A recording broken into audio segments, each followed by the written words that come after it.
자, 오늘 함께 은혜 나누실 말씀입니다. 요한복음 13장 12절에서 17절까지 있는 말씀입니다. 제 성경책으로는 신약성경 170페이지에 있습니다. 요한복음 13장 12절부터 17절까지의 말씀입니다. 봉독해 드리도록 하겠습니다. 그들의 발을 씻으신 후에 옷을 입으시고 다시 앉아 그들에게 이르시되 내가 너희에게 행한 것을 너희가 아느냐? 너희가 나를 선생이라 또는 주라 하니 너희 말이 옳도다. 내가 그러하다. 내가 주와 또는 선생이 되어 너희 발을 씻었으니 너희도 서로 발을 씻어주는 것이 옳으니라. 내가 너희에게 행한 것 같이 너희도 행하게 하려 하여 본을 보였노라. 내가 진실로 진실로 너희에게 이르노니 종이 주인보다 크지 못하고 보냄을 받은 자가 보낸 자보다 크지 못하나니 너희가 이것을 알고 행하면 복이 있으리라. 아멘.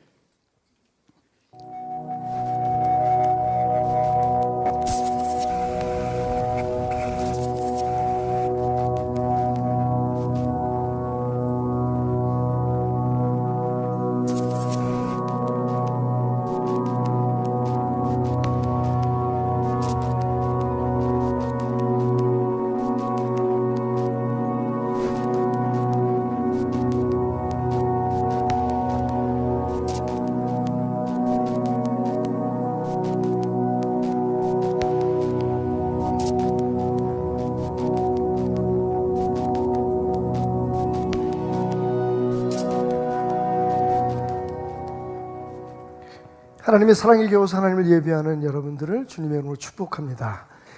자, 오늘 말씀의 문은 간단한 실험과 함께 열어보도록 하겠습니다. 왼손을 쓰시는 분들은 왼손을, 보통 다 오른손잡이시니까 자, 쓰시는 손을 이렇게 한번 들어보십시오. 한번 털어보겠습니다. 편안하게 릴렉스. 예. 자, 손아 편안히 쉬일지어다. 되게 보기 좋네. 그냥 하세요 계속. 보기 좋습니다. 네, 좋습니다. 네, 됐습니다. 팔 아프시죠? 자, 그 다음에 자, 손을 놓으시고 이마에다가 디귿자를 그리십니다. 디귿. 시작. 네, 그럴 줄 알았어. 자, 이 실험의 내용은 뭐냐면요. 자, 이렇게 손을 푸시고 디귿자를 그리실 때 상대방의 관점에서 디귿자가 정확히 보이도록 그리신 분들은 이타적인 분이십니다. 다른 사람들을 생각하는 사람은 디귿자를 상대방이 보는 입장에서 지금 늦었어. 내가 다 봤어. 근데 반대로 이렇게 그리시는 분은, 그러니까 내 입장에서 보면 디귿자가 이거잖아요. 그렇게 그리시는 분들은 조금 자기 중심적이다 라고 하는 실험을 미국의 한 대학교에서 했습니다. 물론 미국에서는 디귿을 그린 게 아니고 D자를 그렸습니다만, 여러분, 근데 저는 사실 그 실험이 별로 의미가 없다고 생각해. 왜요? 우리는 다 자기 중심적이니까. 조금의 차이가 있을지 모르지만 모든 게 다 자기 중심적으로, 우주가 내 중심적으로 돌아가기를 원하는 것이 우리 모든 인간의 마음이 아닐까라는 생각을 가져봅니다. 그런 인간들에게 우리 예수님은 참 별난 가르침을 주십니다. 솔직히 이게 실천하기 어려운 가르침인데, 그런데 그게 예수님의 가르침입니다. 예수님의 파격적인 행동 가운데서 제가 볼 때는 가장 파격적이었던 행동, 바로 6월절 날 밤 예수님께서 십자가에 못 박혀 죽으시기 바로 전날 밤에 식사하던 자리에서 일어나셔서 대야에 물을 떠 담으시고 옷 저고리를 벗으시고 노예처럼 수건을 그 옆에 차신 후에 제자들의 발 앞에서 무릎을 꿇으시고 12명의 제자들의 발을 하나씩 씻어주신 행위입니다. 저 같으면 어떻게 했을까요, 여러분? 내일이면 제가 죽어요. 좋아하지 마십시오. 김정혜. 내일이면 제가 죽어요. 그런데 내가 죽고 난 후에 이 세상을 하나님의 나라로 세워나가야 될 제자들은 철없이 다투고 있습니다. 네가 높아 내가 높아.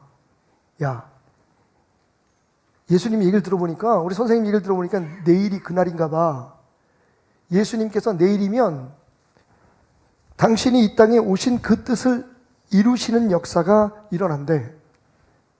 그러면 예수님이 승리하는 그 자리에 우리도 함께 서지 않겠어? 누가 제일 가까이 설까? 누가 제일 높은 자리에 설까? 아마 날 거야. 아니야, 나지.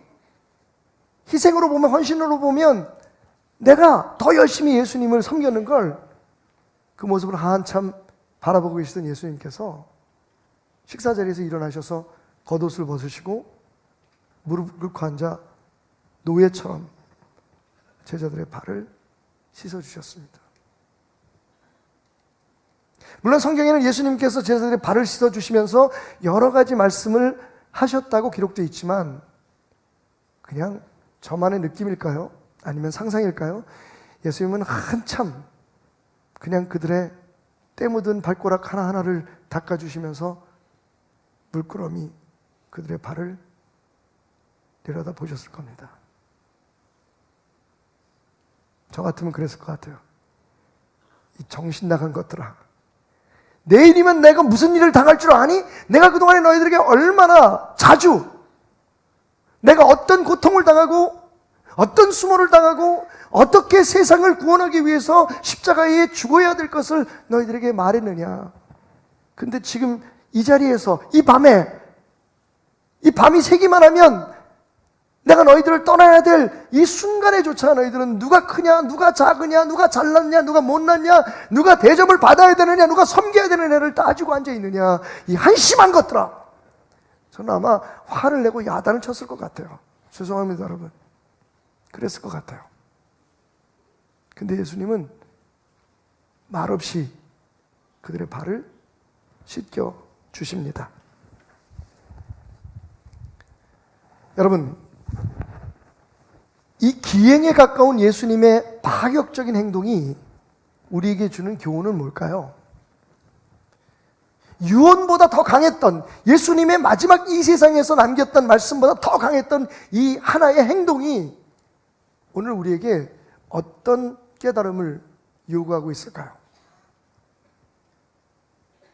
첫 번째로 저는 이 말씀을 보면서 이렇게 깨닫습니다. 예수님은 위대함의 기준을 바꾸어 놓으셨다. 따라합시다. 위대함의 기준을 바꾸라. 여러분, 예수님 이렇게 말씀하십니다. 저녁 먹는 중에 예수는 아버지께서 모든 것을 자기 손에 맡기신 것과, 여러분 들으셨습니까? 아버지 하나님께서 예수님께 모든 것을 맡겼다. 하나님의 권위와 하나님의 권세를 지금 가지고 있는 분임을 스스로 주장하십니다. 하나님의 아들 메시아라는 겁니다. 그리고 말씀하시기를 자기가 하나님께로부터 오셨다가 하나님께로 돌아가실 것을 아시고, 예수님은 그분이 가지고 있는 권능과 권세만 알고 있었던 것이 아니라 그것을 통해서 어떤 역사를 이루어야 하실지를 정확히 알고 계셨던 분입니다. 저녁 잡수시던 자리에서 일어나 겉옷을 벗고 수건을 가져다가 허리에 두르시고 이에 대야에 물을 떠서 제자들의 발을 씻으시고 그 두르신 수건으로 닦기를 시작하여.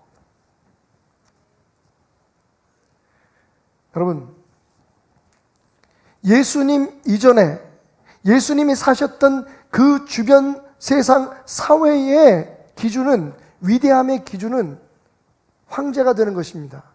얼마나 많은 사람들을 다스리냐 하는 것이었습니다. 얼마나 많이 배우고 얼마나 많은 것을 소유하고 어떠한 이름을 갖고 세상을 살아가느냐 하는 것이었습니다. 내가 손가락질을 할 때 얼마나 많은 사람들이 내 손가락질에 응답해 따라오고, 나로 인해서 얼마나 많은 사람들이 먹고 살 수 있느냐, 그것이 위대함의 기준이었다면, 그날 밤 예수님의 그 행동은 그 위대함의 기준을 완전히 바꿔놓은 행위였습니다. 그런데 여러분, 그게 그렇게 새삼스러운 것이 아니었다는 게 중요합니다. 예수님은 이미 여러 번 그렇게 말씀하셨습니다. 여러분도 들으셨습니다. 예수께서 제자들을 불러다가 이르시되 이방인의 집권자들이 그들을 임의로 주관하고 그 고관들이 그들에게 권세를 부리는 줄을 너희가 알거니와. 자, 이것이 세상의 법이다. 그러나 나는 너희에게 말한다. 너희 중에는 그렇지 않아야 하나니. 여러분, 세상과 달라야 된다는 겁니다.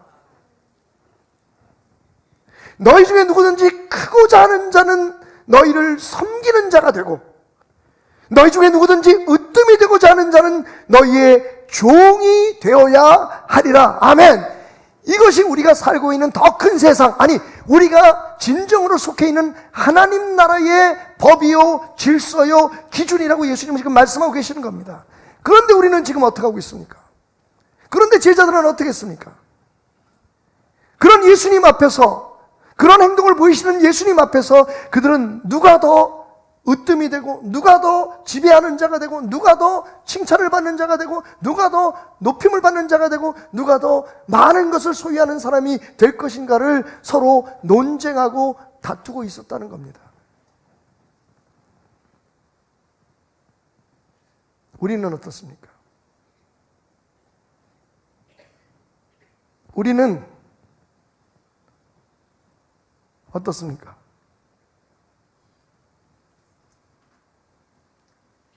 분명히 우리가 사는 이 세상에서 우리는 우리 나름대로의 꿈을 가지고 우리들의 목표를 가지고 성취해야 될 그런 욕구가 없을 수는 없을 겁니다. 하지만 우리는 언젠가부터 단순히 이 땅에 발을 딛고 사는 사람, 단순히 이 세상에 존재하는 사람들이 아니라 하나님 나라의 백성, 이미 영원한 생명을 누리고 있는 하나님 나라의 삶을 누리고 있는 하나님의 사람, 예수 그리스도의 사람들이라고, 그렇게 살 것이라고 결정을 했다는 겁니다. 그러면 우리는 당연히 예수님의 기준에 따라 우리의 높음과 낮음, 우리의 성공과 실패, 위대해짐과 그렇지 않음의 기준을 정하는 것이 맞습니다. 그리고 그렇게 실천해야 합니다. 그런데 가정에서는 물론이고 우리가 삶을 살아가는 삶의 현장에서, 아니 심지어는 교회 안에서조차도 우리는 여전히 세상의 기준과 법을 따라 살아갑니다. 높은 사람은 높고 낮은 사람은 낮고, 있는 사람은 대접받고 없는 사람은, 일 많이 하는 사람은 칭찬받고 그렇지 않은 사람들은 그 존재 자체도 중요하게 여겨지지 않는. 아마 오늘 예수님께서 이 예배에 참석하시면 저의 더러운 발부터 씻겨주실 겁니다. 여러분, 참 어려운 얘기인데 예수님이 이렇게 하신 이유를 분명히 밝히셨습니다. 내가 선생이 되어 너희의 발을 씻었으니 너희도 서로 발을 씻어줘라.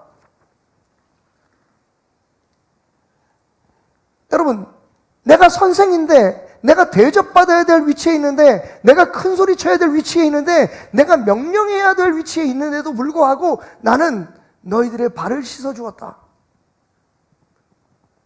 그 섬기는 마음으로 살아가라. 그것이 하나님 나라의 법이고 나의 명령이다. 그러면서 이렇게 말씀하십니다. 이것을 알고 행하면 복이 있을 것이다. 여러분, 복이 있답니다. 복! 그 물속에 사는 배불뚝이 그 복 말고,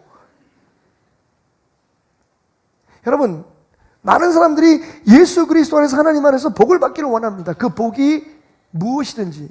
그런데 그 복을 받는 비결이 섬기는 거라는 것에 대한 동의하지 않습니다. 어떡할까요? 도대체 우리의 이 모순을 어떻게 해결해야 할까요? 얼마 전 한국에 가장 크다는 몇 개의 교단의 어른들이 법원의 판결에 의해서 그들의 자리를 잃어버리는 일들이 벌어졌습니다. 수억 혹은 어떤 분들은 수십억을 써서 그 자리에 올랐습니다. 그 이름, 총회장, 감독이라는 이름을 갖기 위해서. 근데 그 과정조차도 불법적이었다고 하는 판단을 세상에서 내렸단 말이에요. 하나님 법이 아니라 세상에서 내려서 결국은 자신들의 자리를 놓쳐버렸습니다. 미쳤습니다. 교회 안에서는 여전히 나는 장로야, 나는 권사야, 나는 목사다, 목사 중에서 나는 담임 목사야, 부목사들은 다 내 말을 따를지어다, 교회는 내 말에 순종할지어다. 여러분 미쳤습니다. 아니면 모르는 겁니까? 여전히 아직도 어떤 직분을 교회 안에서의 계급인 것처럼 그것을 얻기 위해서 다투고 분쟁하고 싸우고 하나님이 보시기에 아름답지 않은 방법들을 동원하는 그런 사람들이 있습니다. 정신 나갔습니다.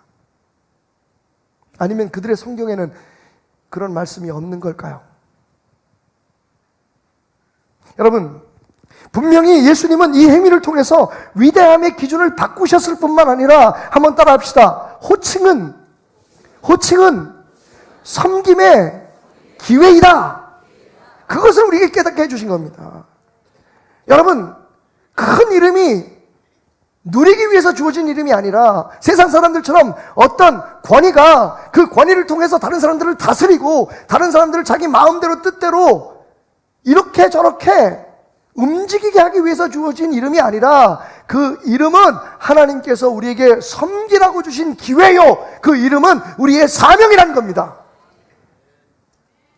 아버지라는 이름이 단순히 권위가 있는 이름이 아닙니다. 그것은 아버지로서 가족들을 섬겨야 된다고 하는 이름인 것입니다. 어머니라는 이름도 마찬가지입니다. 교회 목사라는 이름이 그렇듯이 여러분 장로님, 권사님, 그리고 집사님, 안수 집사님, 이 모든 교회의 무슨 회장님, 부회장님, 이게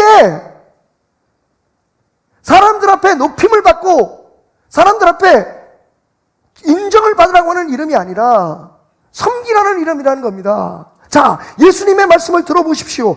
그들의 발을 씻으신 후에 옷을 입으시고 다시 앉아 그들에게 이르시되, 자, 이제 예수님의 본론이 그렇게 행동을 하신 그 이유를 말씀하십니다. 내가 너희에게 행한 것을 너희가 아느냐, 보았느냐, 나를 선생이라 또는 주님이라 하니 너희 말이 옳도다. 그래, 너희가 나를 선생님이라고 부르지, 나 선생님 맞다. 너희가 때로는 나를 주님이라고 부르지, 내가 너희의 주인이 맞다. 내가 그러하다. 내가 또 주와 선생이 되어 너희의 발을 씻었으니 너희도 서로 발을 씻어주는 것이 옳으니라.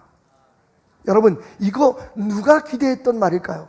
누가 예수님이 이런 말씀을 하실 것으로 상상을 해봤습니까? 예수님은 여러분 정확히 말씀하십니다.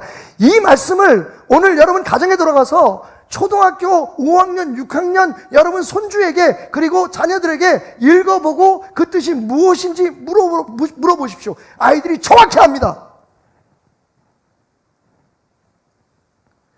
예수님이 선생님인데, 예수님이 주인인데 그 예수님이 제자인, 그리고 여러분 주인이면 종이잖아요. 종들의 발을 친히 씻어주셨다. 그 더러운 120개의 발가락을. 여러분 12명의 발이면, 그죠?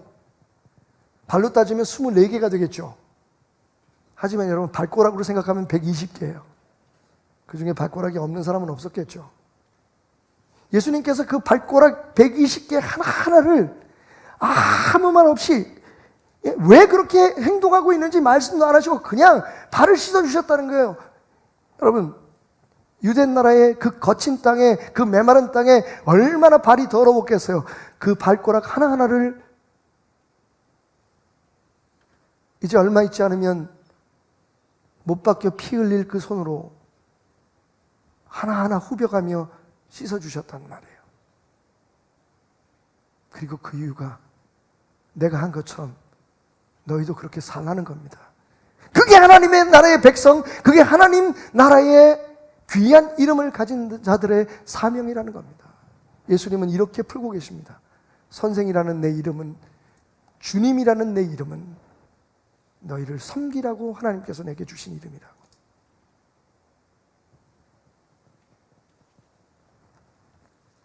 혹 오늘 이 설교를 듣고 감동받아서 집에 돌아가셔서 아내의 발을 씻겨주실 용기가 있는 분들은 안 계신가요? 매일 하지 않아도 돼요. 예수님도 평생에 딱 한 번 하셨어요, 이거. 그러니까 지금까지 우리가 해왔던 어떤 행동과 달리 정말 예수님이 우리에게 가르치신 내가 남편으로서 아내인 당신을 섬기겠습니다. 내가 아내로서 남편인 당신을 섬기겠습니다. 내가 아버지로서 어머니로서 너희들을 섬겨주마. 내가 목사로서, 내가 장로로서 여러분 성도님들을 섬기겠습니다.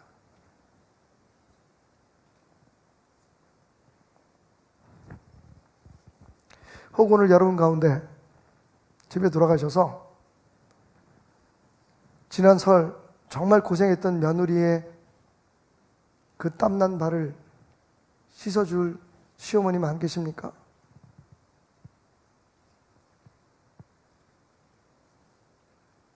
남사스럽습니까? 뭔가 좀 이상하죠? 아니, 발을 씻겨주는 대신 이렇게 따뜻하게 말해줄 수는 없겠습니까? 수고했다. 너 없으면 우리 집안이 어떻게 되겠니? 내가 시어머니지만 너한테 배울 게 참 많구나.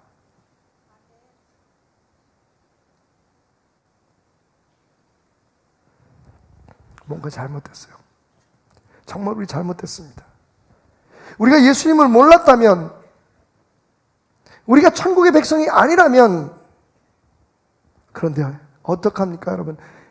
우리는 하나님 나라의 백성일 뿐만 아니라 하나님 나라의 축복을 누리며 살기를 원하는 사람들이 아닙니까? 그렇다면 그 축복을 누릴 수 있는 방법, 그 축복을 누리기 위해서 우리가 해야 될 일들에 대한 예수님의 말씀을 외면하면 안 되는 것 아닙니까?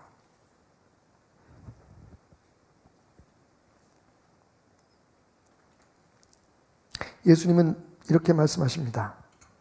인자가 온 것은 섬김을 받으려 함이 아니라 도리어 섬기려 하고 자기 목숨을 많은 사람의 대속물로 주려 함이니라.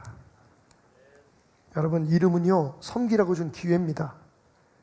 그거 가지고 힘을 과시하고 그거 가지고 내 권위를 주장하라고 주어진 게 아니라, 그 이름은, 그 호칭은 예수님의 말씀처럼 정말 세상은 이해할 수조차 없는, 흉내도 낼 수 없는 놀라운 하나님의 영광을 나타내기 위해 섬길 수 있는 특별한 기회인 것입니다.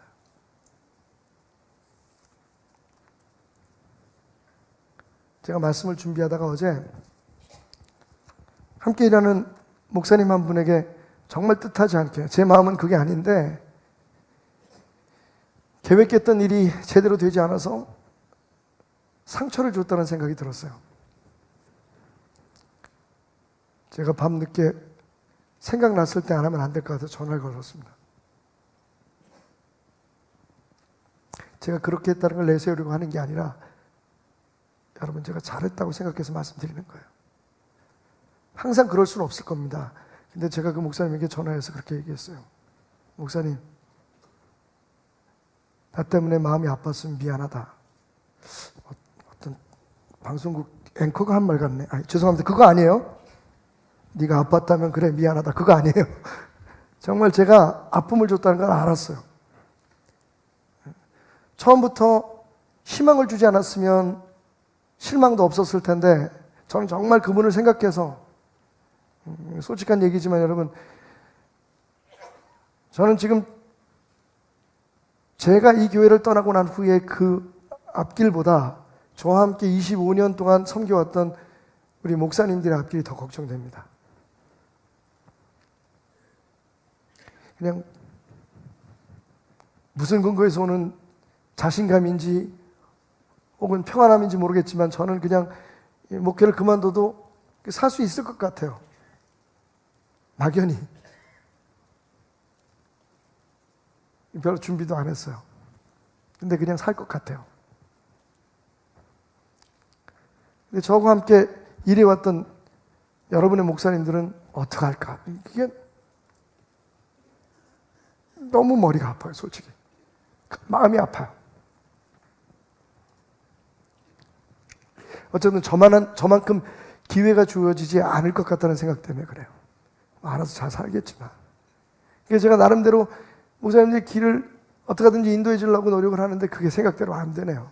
돈은 문제가 아닌데, 돈이야 뭐 빚을 저소라도 해줄 수가 있는데, 문제는 정말 이분들이 가서 자기가 기쁘게 즐겁게 베델교회에서 함께 이렇게 섬기고 일해왔던 것에 대한 충분한 하나님의 그런 축복과 은혜 속에서 할 수 있는 일들의 그런 자리들을, 그런 그 목회 현장들을 좀 준비해주고 싶어서 제가 나름대로 노력을 하는데, 세상이 참 그렇지가 않네요. 그래서 제가 상처를 준 것 같았어요. 전화해서 목사님 미안하다, 정말 미안하다, 그 얘기밖에 할 수가 없었어요.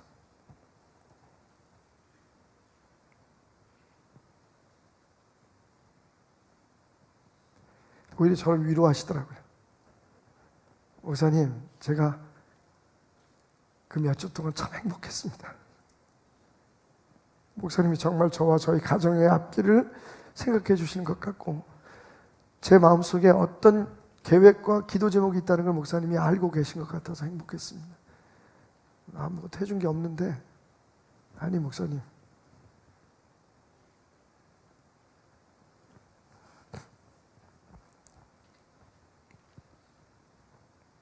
우리가 가진 이름은 뭡니까 도대체? 제가 가끔 인용하는 말이지만 어떤 드라마 보니까 이덕화 씨인가 그렇게 대사를 하더라고요. 야, 내가 왜 권력을 갖고 싶은지 알아? 권력을 남용하기 위해서야. 인간들이 힘을 갖고 싶은 것, 그 큰 이름을 갖고 싶은 이유는 그래서 남들을 다스리고 내 마음대로 내가 원하는 걸 누리고 싶은 욕망 때문일 겁니다. 그런데 주님은 말씀하십니다. 내가 선생이요, 내가 너희의 삶의 주님이라고 불려지는 주인이지만 나는 그 이름으로 너희를 섬긴다. 그게 하늘나라의 법이고, 그를 통해 우리의 모든 마음속의 분란과 상처와 아픔보다 하나님에 대한 감사와 찬송이 넘쳐나게 될 것이다. 여러분, 주님은 이 행위를 통해서 우리가 가지고 있는 그 호칭은 섬김의 기회임을 가르치셨습니다.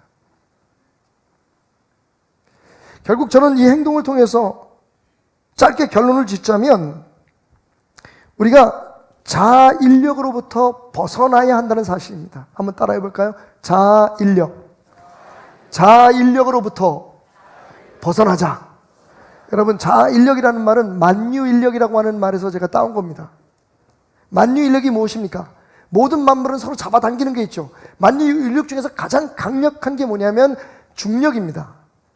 우리가 지금 이 지구에 붙어서 살아갈 수 있는 이유는, 이 땅을 딛고 걸어 다닐 수 있는 이유는, 지구가 때로는 거꾸로 돌아가도 우리가 떨어져서 저 우주에 미아가 되지 않은 이유는 이 지구 한가운데서 우리를 잡아당기고 있는 힘이 있기 때문입니다. 그래서 우리는 중력이라고 얘기합니다. 근데 그 중력만큼 강한 게 우리 인간 사회에 있습니다. 그게 뭐냐면 자기 인력입니다. 모든 것을 자기에게로 끌어들이려고 하는 것, 내 중심으로. 모든 거에 다 나를 중심으로 해서 돌아가야 돼요. 그렇지 않으면 견디지 못하는 사람들이 있습니다. 아니, 대부분 우리는 그렇습니다. 심지어는 여러분 용서하고 들어주십시오. 교회들이, 그리고 성도들이 하는 선한 행동조차도 거기에는 이유가 있습니다. 내가 이렇게 해서 복을 받으려고. 교회들이 선교할 때도 선교를 해서 우리 교회가 부흥하려고. 여러분, 그 말이 틀리진 않지만 그게 목적이 된다면 분명히 예수님의 가르침에서 멀어진 것은 맞습니다. 열심히 기도하는 이유가, 예배 참석하는 이유가 우리 자식들 잘 되게 하려고. 틀리진 않지만 분명히 예수님께서 의도하는 건 아닙니다. 하나님 앞에 11조 드리고 물질 드리는 것이 그렇게 해서 내 창고가 가득 차게 하려고. 여러분, 그건 더욱더 아닙니다. 어렵지만 자기 인력에서 벗어나려고 몸부림치는 것이 신앙입니다. 이제껏 모든 것이 나 중심, 나의 주도로 움직였다면 이제는 하나님의 말씀, 하나님 중심으로 내 삶의 진짜 주인 되신 그분의 뜻대로 내가 살아가려고 자기 인력, 자기 중력, 나 아니면 안 돼, 내 생각대로 돼야만 해, 내 생각이 맞아 라고 생각하는 모든 것을 내게로 끌어들이려고 하는 그 생각이 하나님 뜻대로, 하나님 말씀이 맞아, 힘들지만 하나님 명령대로 따라야 해 라고 하는 그러한 새로운 은혜의 진공 상태로 벗어나는 것이 진짜 신앙입니다. 그게 없으니까 여러분, 교회 안에서도 상처를 받고 서로 다투고 분쟁하고 불만을 갖고 원망을 하는 겁니다. 내 뜻대로 안 되니까, 내가 법이니까. 여러분, 언젠가 제가 여러분에게 설교할 때 말씀드렸죠.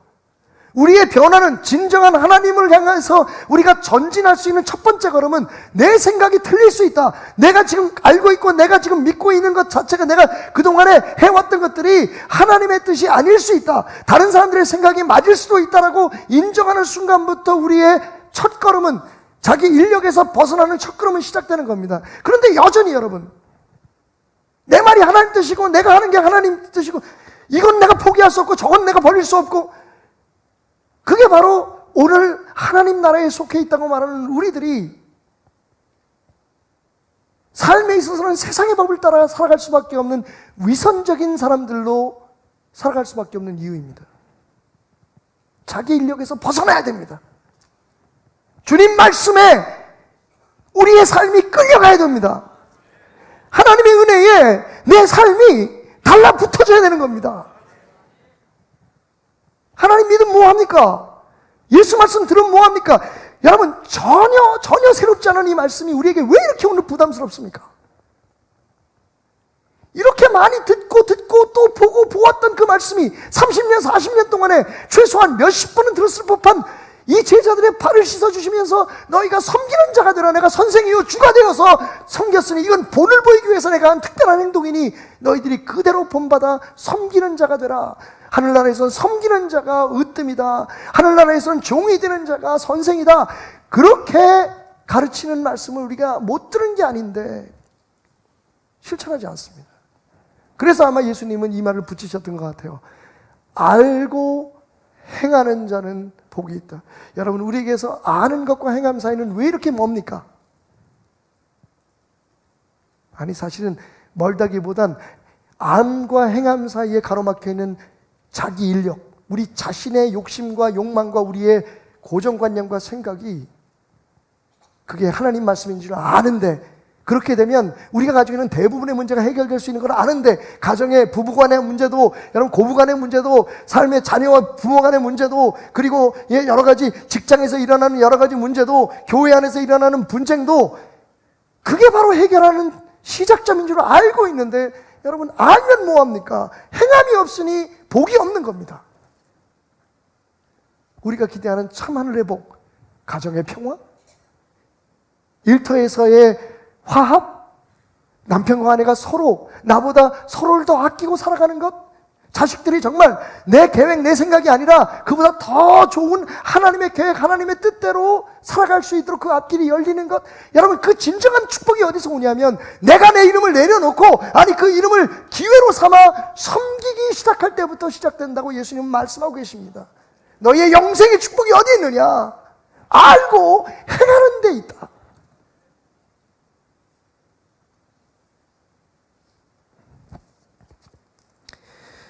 내 계명은 곧 내가 너희를 사랑한 것 같이 너희도 서로 사랑하라 하는 것이다. 여러분, 우리가 예수님의 사랑에 대해서 묵상하는 이유가 뭡니까? 내가 그런 사랑을 받았기 때문이잖아요. 얼마나 행복합니까? 나 같은 죄인 살리신. 근데 여러분, 거기서 예수님의 말씀이 끝나지 않았다는 걸 기억하십시오. 내가 너희를 사랑했다. 자, 그 사랑을 알았니? 그러면 그 사랑으로 다른 사람들을 섬겨라. 그것을 기준으로 그렇게 다른 사람들을 섬겨라. 그게 내가 너희에게 원하는 것이다. 미국에 있을 때 한 큰 한인교회를 방문한 적이 있었습니다. 입구에 들어가면서 그 자리에 멈춰서 정말 얼마나 제가 서 있었는지 모르겠어요. 너무 감동을 받은 조각상 하나가 있었습니다. 바로 이 조각상입니다. 오렌지 카운티라고 하는 캘리포니아의 한 지역, 그 당시에 가장 컸던 교회의 그 로비에 있었던 이 그림. 지금 여러분들이 보시는 이 조각상은 텍사스에 있는 달라스 디올로지컬 세미너리의 달라스 신학대학의 그 정원에 세워진 동일한 동상입니다. 거기에는 영어로 다음과 같은 문구가 써 있었어요. To see his face, kneel before Christ. 그분의 얼굴을 보기를 원한다면 그리스도 앞에 무릎을 꿇어라. 여러분, 처음 저 조각상 앞에 섰을 때 저는요, 숨이 멈추는 것 같았습니다. 내가 그동안에 보고 따랐던 예수님의 얼굴은 진짜 예수님의 얼굴이 아닐 수 있다는 것을 알았어요. 제자들의 발을 씻겨주던 예수님의 얼굴, 진짜 그 얼굴을 보려면 무릎을 꿇어야만 했던 겁니다. 우리는 죽음에서 부활하시고 사탄을 물리치시고 병을 고치시고 기적을 행하시는 예수님의 찬란한 얼굴에 매료되어 있습니다.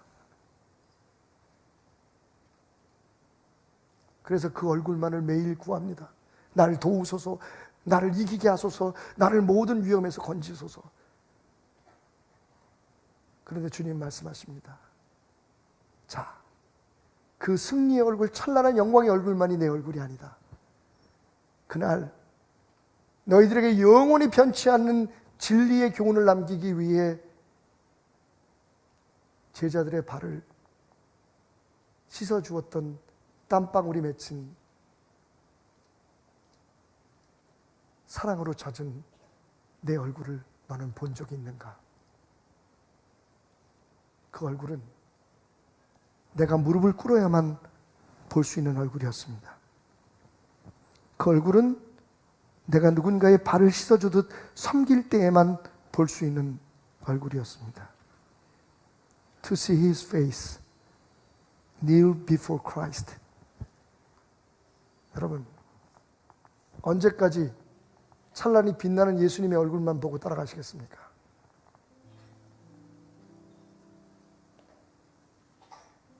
이제 무릎을 꿇으시죠. 하도 오래 뻣뻣하게 세워져 있는 무릎이기에 꿇는 게 쉽지 않을 겁니다. 여러분, 예수님 분명히 말씀하셨습니다. 알고 행하면 복 받을 것이다. 의지가 필요합니다. 말씀드렸지만 예수님이 항상 제자들의 발을 씻어준 게 아니에요. 그날 그 행동은 옷을 벗으시고 무릎을 꿇고 노예들이나 하는 그 행동을 보이신 것은 예수님의 의도적이고 의지적이고 의미 있는 특별한 행동이었다는 겁니다.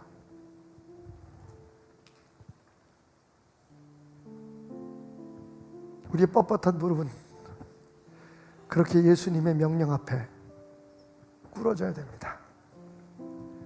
영광만 따라가고 대접받을 것만 생각하고 내 이름이 가진 권위와 그 영광에 매료되는 삶이 아니라 그 빛나는 예수의 얼굴 말고 날 위해 십자가에 못 박혀 축 처진 그늘진 그 얼굴,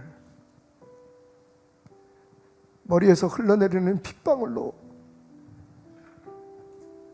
잔인하게 얼룩져진 그 얼굴,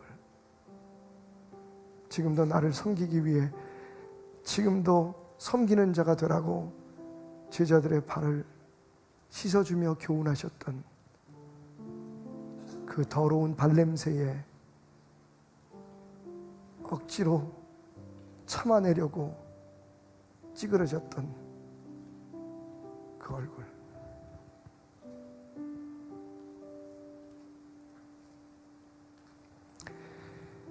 오랜 고문서에 다음과 같은 이야기가 기록되어 있었답니다.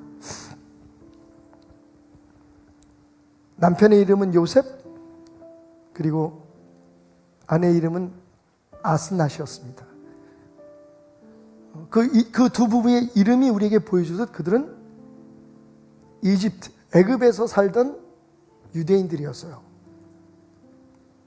어느 날 남편 요셉이 왕들의 무덤을 짓는 일에 동원돼서 힘들고 고통스러운 노동을 마치고 피폐한 모습으로 집에 돌아옵니다. 아내 아스낫이 달려나가 남편을 맞이하죠. 그리고 아내는 요셉을 의자에 앉힙니다. 의자에 앉은 남편의 발 앞에는 아내가 미리 준비해 놓은 따뜻한 물이 담겨 있는 대야가 있었습니다. 아내는 온종일 지친 남편의 굳어진 더러운 발을 물에 담그며 씻으려 합니다. 요셉이 벌떡 일어나 말합니다. 여보, 이건 아닙니다. 유대인의 법, 전통을 철저히 지키는 우리는 종이 아니면 다른 사람의 발을 씻어줘서는 안 됩니다. 친구조차도 서로의 발을 씻어주면 안 된다는 것이 우리의 율법이거늘 어찌 당신이 내 발을 씻으려고 합니까? 제가 씻겠습니다. 우리 집에는 종이 없으니까요. 그러자 밝게 웃는 모습으로 아스낫이 말합니다. 여보, 당신과 결혼하는 그날부터 당신은 내 삶의 주인이었습니다. 저로 하여금 당신을 섬기게 해주십시오. 그리고는 굳어진 남편의 발을 가슴으로 안습니다.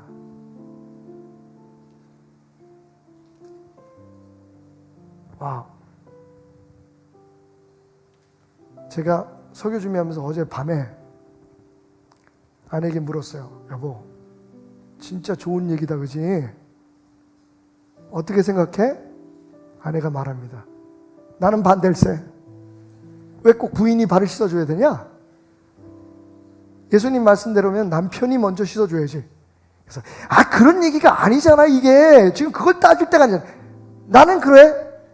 그럼 당신 내 발 먼저 씻어줘봐. 그럼 내가 씻어줄게.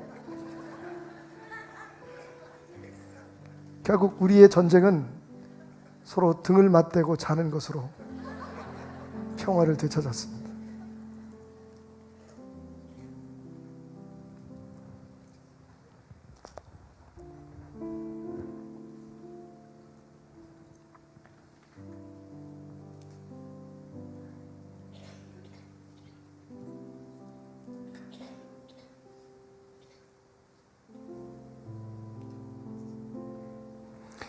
세상의 더러운 먼지와 때로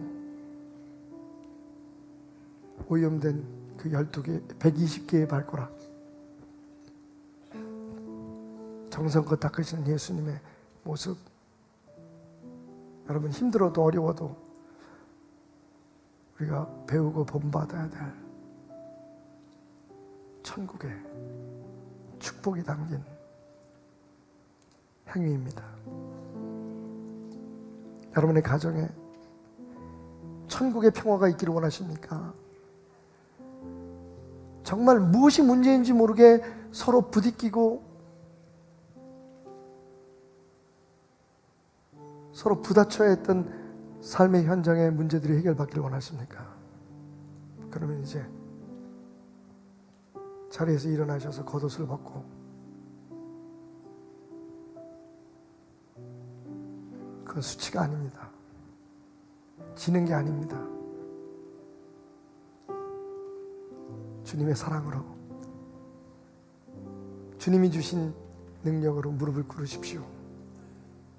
그리고 서로 섬기십시오.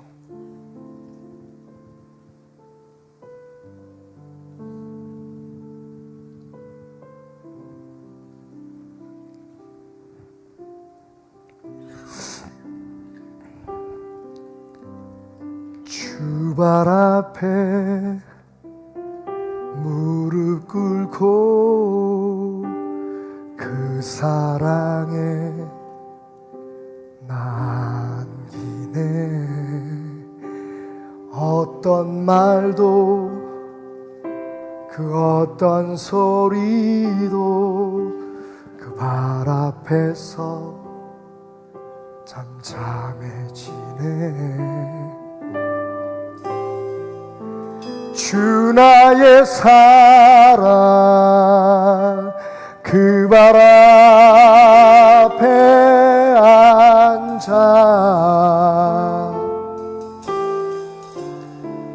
내 모든 기도는 사랑의 노래가 되네.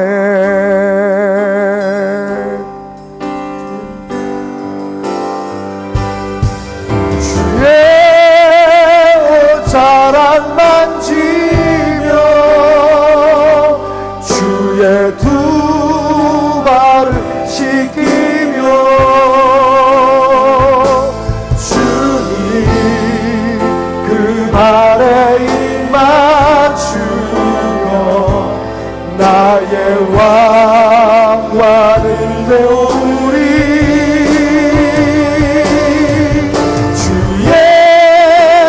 자랑 만지며 주의 두 발을 씻기며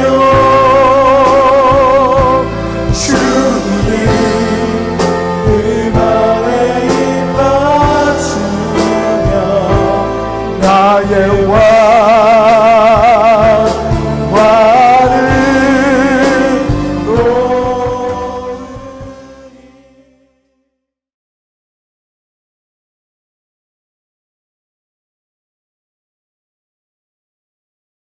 오늘도 내 입술을 통하여 주님께 드려지는 이 찬양의 고백이 주님께서 기뻐 받으시는 찬양이 되기를 원합니다. 우리 다 같이 고백하며 이 시간 귀한 예배 문을 열겠습니다. 내 영혼의 그 기 깊은 데서 내 영혼의 그 기 깊은 데서 맑은 가락이 울려나네.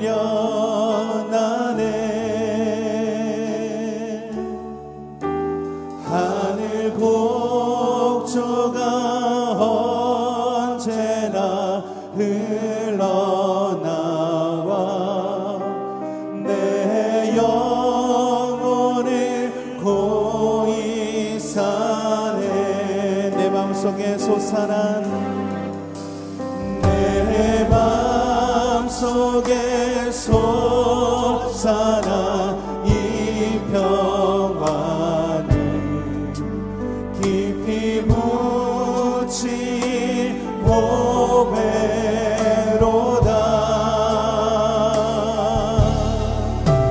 나의 보화를 캐내어 가져갈 자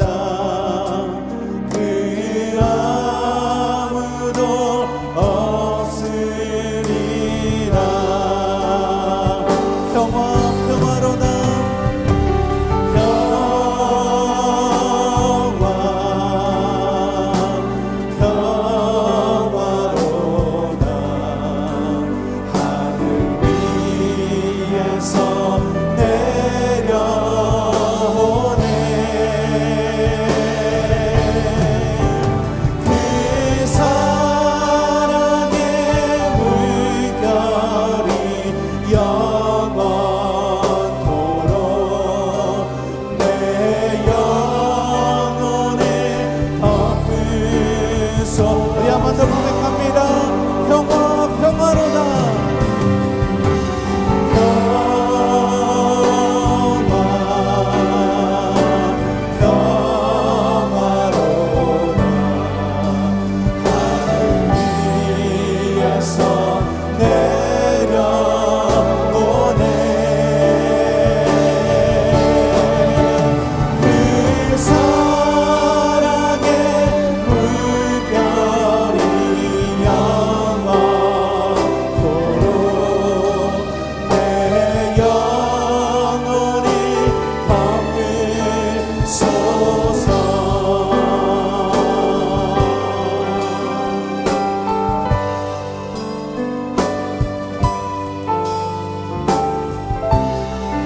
오늘도 나의 영혼이 그 귀 깊은 데서 주님의 그 귀한 맑은 가락이 울려나기를 원합니다. 주님의 귀한 평화 가운데 그 평안하심을 통하여 우리가 주님의 은혜를 누리는 귀한 한 주가 되기를 원합니다. 우리 하나님께 감사의 박수로 이 시간 주님께 영광 올려드립니다. 할렐루야.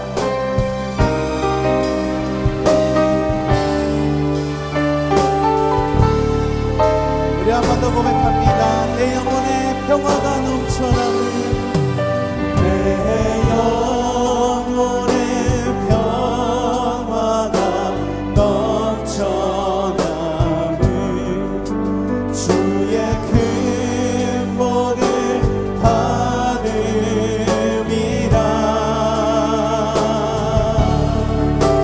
내가 주야로 주님과 함께 있어 내 영혼이 편히 쉬네.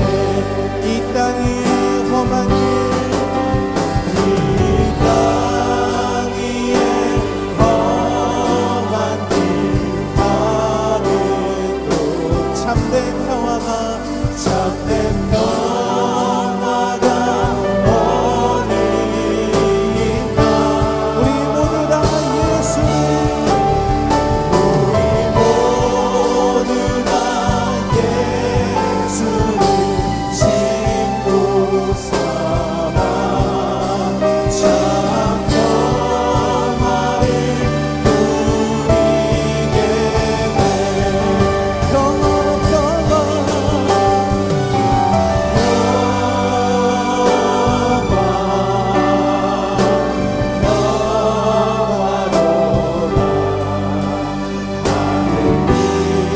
위에서 내려오네.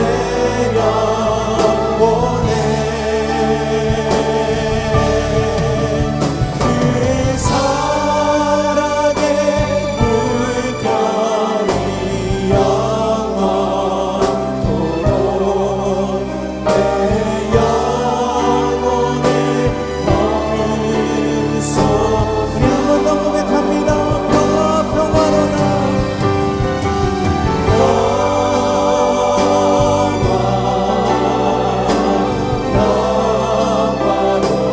하늘 위에서 내려오네.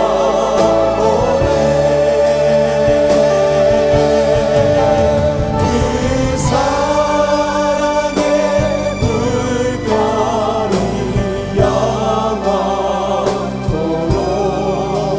내 영혼을 덮을. 우리 마지막으로 한 번 더 고백합니다. 평화로다.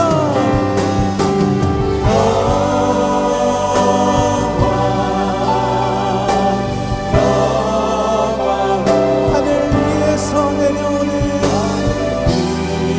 위에서 내려오네.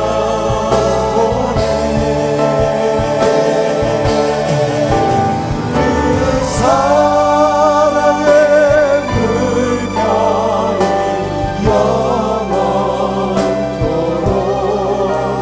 내 영혼을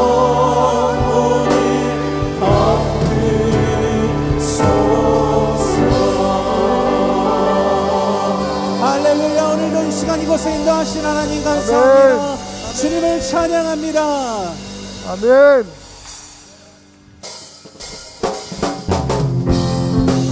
오늘도 평화의 은혜를 주신 주님을 찬양하며 감사합니다. 오늘도 주님께 더 가까이 가는 귀한 은혜가 있기를 원합니다. 우리 다 같이 일어나서 주님께 박수치며 이 시간 영광 올려드립니다. 할렐루야. 네, 주님께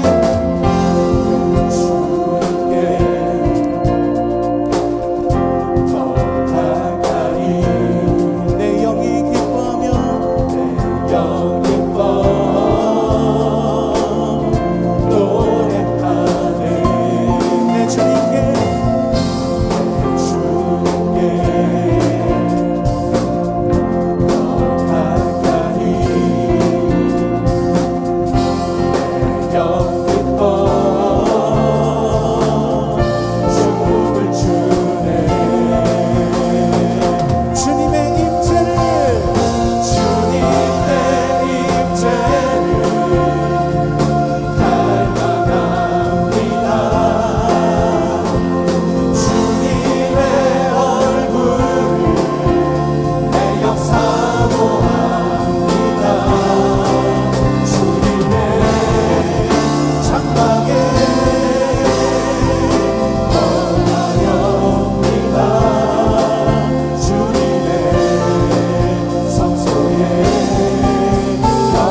위해서 이눈이 보기에는 눈에 보기에는 어떠하든지 이미 얻은 증거대로를 믿으며 이 밤에 의심 없이 살아갈 때에 우리 소원 주 안에서 이루리.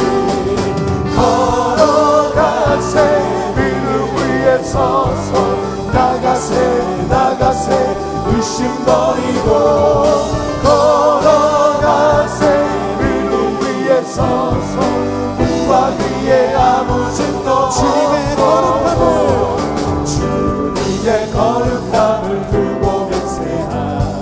주 하나님 아버지는 참 이쁘다.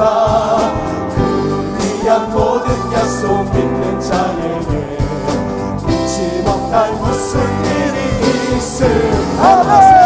걸어가세 그 위에 서서 나가세 나가세 의심 버리고 걸어가세 그 위에 서서 눈과 귀에 아무 증거 걸어가세 걸어가세 걸어가세 그 위에 서서 나가세 나가세 의심 버리고 걸어가세 그 위에 서서 눈과 귀에 리마시 와라 만나서 걸어가세 걸어가세 그 위에 서서 나가세 나가세 의심 버리고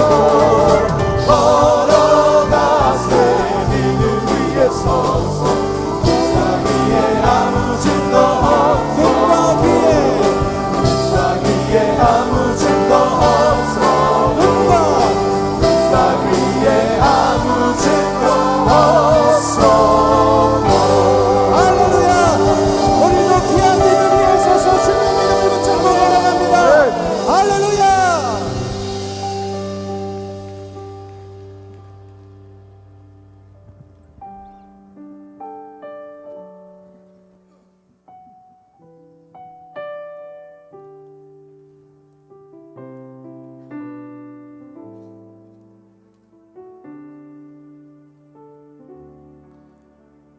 오늘도 주님께서 주신 귀한 믿음을 붙잡고 나아가는 귀한 은혜가 있기를 원합니다.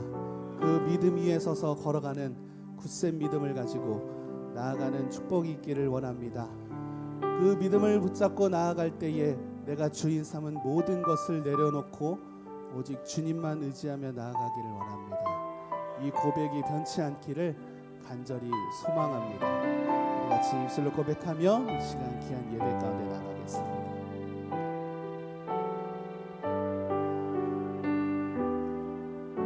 내가 주인 삼은 모든 것 내려놓고 내 주 대신 주 앞에 나가 내가 사랑했던 모든 것 내려놓고 주님만 사랑해. 내가 주인 삼은 모든 것 내려놓고 내 주 대신 주 앞에 나가 내가 사랑했던 모든 것 내려놓고 주님만 사랑해. 우리 같이 고백합니다. 내가 주인 삼은 내가 주인 삼을 모든 것 내려놓고 내 주 대신 주 앞에 나가 내가 사랑했던 모든 것 내려놓고 주님만 사랑해. 내가 주인 삼을 내가 주인 삼을 모든 것 내려놓고 내 주 대신 주 앞에 나가 내가 사랑했던 모든 것 내려놓고 주님만 사랑해. 주 사랑 거친 풍랑에도 깊은 바다처럼 나를 잠잠케 해. 주 사랑 내 영혼의 반석 그 사랑 위에 서리. 한 번 더 고백합니다. 내가 주인 삼은 모든 것 내가 주인 삼을 모든 것 내려놓고 내 주 대신 주 앞에 나가 내가 사랑했던 모든 것 내려놓고 주님만 사랑해. 주 사랑 거친 주 사랑 거친 풍랑에도 깊은 바다처럼 나를 잠잠케 해. 주 사랑 내 영혼의 반석 그 사랑 위에 서. 주 사랑 거친 풍랑에도 주 사랑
주님의 기쁨이 되는 것 내가 한 가지 주님의 기쁨이 우리 한번 되는 것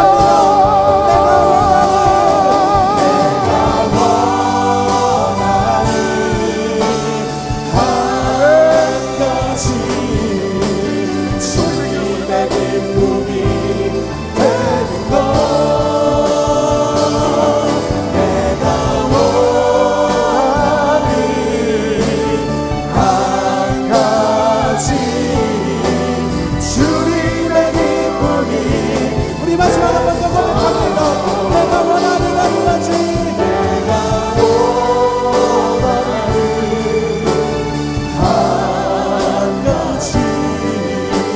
주님의 기쁨이 되는 것 내가 원하니 한 가지 주님의 기쁨이 되는 것 주님의